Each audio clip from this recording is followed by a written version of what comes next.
Hi, நம்ம black கல்பரையில் எப்படி நல்லா இருக்கீங்களா? இந்த வீடு நம்ம எதை பற்றி பார்க்க போனோம்னா, இப்படிலாம் படுத்துருந்தேன், எனக்கு தூக்கம் இல்லை. அதனால் சரி நம்ம இங்கே எங்கேயாச்சும் வெளியே டீ குடிக்க போகலான்னு பார்த்தாலும் எனக்கு இங்கிட்டு லோக்கலில் எனக்கு டீ குடிக்க பிடிக்கல.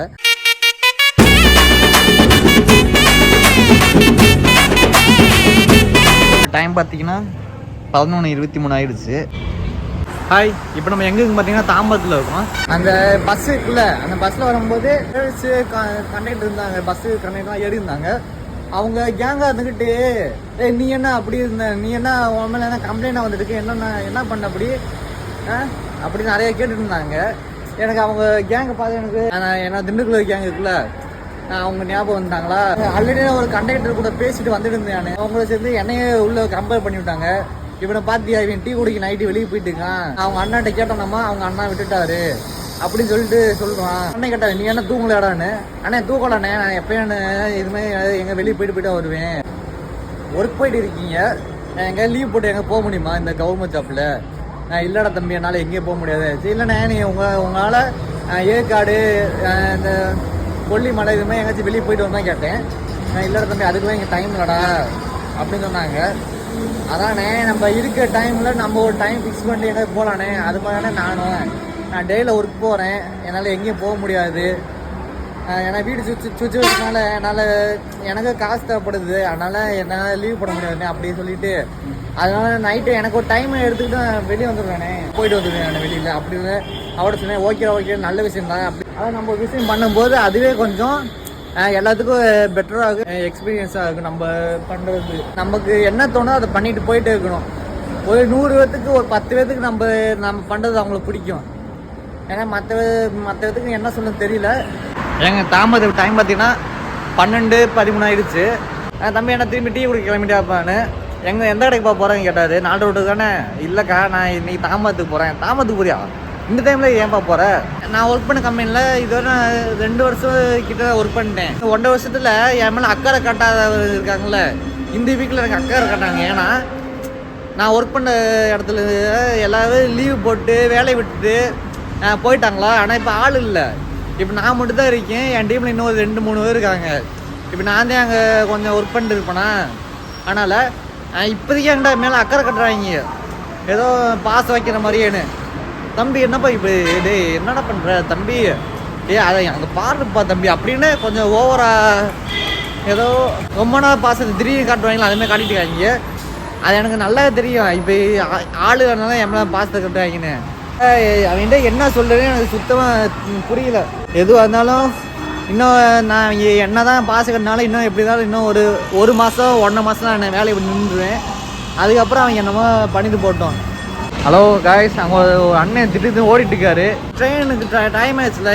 இப்போதைக்கு இந்த டைமில் லாஸ்ட் ட்ரெயின் ஒன்று மிஸ் பண்ணிட்டான்னா வேறு ஏரியாவுக்கு போக முடியாது டக்குன்னு.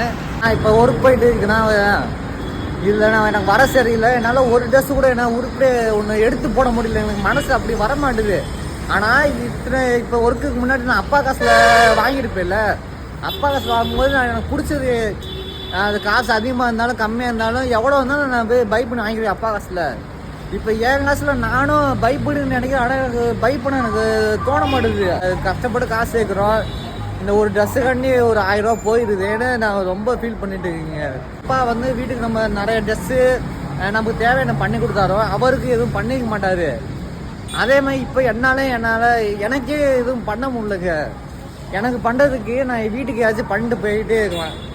அப்படியே மைண்ட் செட்டு கொண்டு வந்துட்டாங்க. 3 ரூபா சாப்பாடு கிடச்சா போதும் அளவுக்கு இங்கே சுற்றிட்டு இருக்கேன். சாப்பாடை பற்றி சொல்லும் போது எனக்கு ஒன்று தோணுது. அது என்னென்னா, இப்போ ஊனமுட்டோர் இருக்காங்களே, ஊனமுட்டோர் ஏதாச்சும் காய்கறி விற்க இது மாதிரி ஏதாச்சும் பண்ணிட்டு இருப்பாங்களே, அவங்கள்ட்ட யாரும் பொருள் வாங்க மாட்டாங்க. ஆனால் அவங்களாலே 2 கை இல்லாமல் சாப்பிட முடியாதுல்ல. யாராச்சும் எங்கேயாச்சும் போகிற மாதிரி வெளியே போகிற மாதிரி இருந்தால் அவங்க மாதிரி ஆளுங்க இருப்பாங்களா, அவங்கள்ட்ட கொஞ்சம் ஏதாச்சும் வாங்கினாதான் அவங்க சாப்பாட்டுக்குனாச்சும் யூஸ் பண்ணிப்பாங்க. ஒரு பொருள் வாங்கினா போதும் அவங்கள்ட்ட இருக்கிறத, அது எந்த பொருள் வேணால் இருந்துட்டு போட்டோம். அது 10 ரூபா இருந்தாலும் அவங்க ஒரு 2 பண்ணு வாங்கி காலையில் ஒரு 2 பண்ணு சாப்பிட்றதுக்காண்டி அது ஒரு 10 ரூபா யூஸ் ஆகும். இப்போ நான் எங்கே இருக்கேன், தாம்பரத்துக்கு அந்த நடைபாதை இருக்குல்ல, அங்கே இருந்தால் நான் மேலே தான் இருக்கேன். இப்படி நம்ம என்னென்ன இப்போ வீடியோ ஷூட் பண்ண போகிறோம்னா, ஆம்பளை கஷ்டம் இருக்குல்ல, அது யார் யார் எப்போ இப்போ எங்கே என்னென்ன பண்ணுறாங்களோ அதை நம்ம இங்கே சும்மா வீடியோ கேட்சப் பண்ணுவோம். இப்போ நான் தாம்பரத்துலாம் இருக்கேன் நான். ஆனால் இதை நான் இப்போ வீடியோ எடுக்க சொன்னேன்ல நான். ஒவ்வொரு என்னென்ன பண்ணுங்க வீடியோ எடுக்கலாம் பார்த்தா ஒவ்வொருத்தவங்க பேஸு அவங்கள பார்க்கும் போதெல்லாம் மனசு கஷ்டமாக இருக்குது. என்னடா இவங்க இப்படி பண்ணிட்டு நான் பார்த்தீங்கன்னா ஏதாச்சும் ஒன்று லைஃப் ஏதாச்சும் பண்ணணும் அப்படின்னு சுற்றிட்டு இருக்கேன். ஆனால் அவங்க கஷ்டத்தை சுற்றிட்டு இருக்காங்க. மன கஷ்டம் இதே மாதிரி நிறைய கஷ்டம் இருக்குல்ல. அதில் சில பேர் தள்ளுவண்டி போட்டுக்கிட்டு நைட்டு விற்றா தான் வீட்டில் சாப்பாடு சாப்பிட முடியும், அதுமாதிரி தள்ளுவண்டி போட்டுருக்காங்க. சில பேர் வண்டி ஓடினா தான் சாப்பாடு சாப்பிட முடியும் நம்ம வீட்டில், அப்படி வண்டி ஓட்டிட்டு இருக்காங்க. சில பேர் வந்து பஸ்ஸு காசு இல்லை. இப்போ நான் என்கிட்ட இங்கே போகும்போது ஒரு அண்ணன் கேட்காது, தம்பி நான் இங்கேருந்து காஞ்சிபுரம் போகணும்ப்பா, எனக்கு கையில் காசு இல்லைப்பா, ஏதாச்சும் உதவி பண்ணுங்க கேட்டார். நான் என்கிட்ட ஒரு 50 ரூபா எடுத்து கொடுத்து விட்டேன். அவங்களும் அப்படியே கிளம்பிட்டாங்க. ஏன்னா அப்புறம் சில பேருக்கு ரூட்டும் தெரிய மாட்டுது. இங்கேருந்து நம்ம இந்த ஊருக்கு போகணுமே, ரூட்டு தெரியுமே, வெளியூர் வந்து இங்கே வந்து மாட்டிக்கிட்டு தவிக்கிறாங்க. அப்புறம் இன்னொருத்தங்க என்னென்னா தெரியல, இப்போ நம்ம வீட்டுக்கு போகலாமா இல்லை அப்படி நம்ம எங்கே ஓடி போயிடலாமா அந்த மைண்ட் செட்டில் சில பேர் சுற்றிட்டு இருக்காங்க. இங்கிட்டும் வந்து நம்மளே வளர்த்து நம்ம அப்பா வளர்க்க முடியாமல் எங்காச்சும் தூக்கி போட்டு இல்லைன்னா எங்காச்சும் விட்டுட்டு வந்துடும். அது மாதிரி ஆளுங்கனால இங்கே நிறைய பேர் ஆனால் அந்த மாதிரி வெளியில் படுத்துருக்காங்க.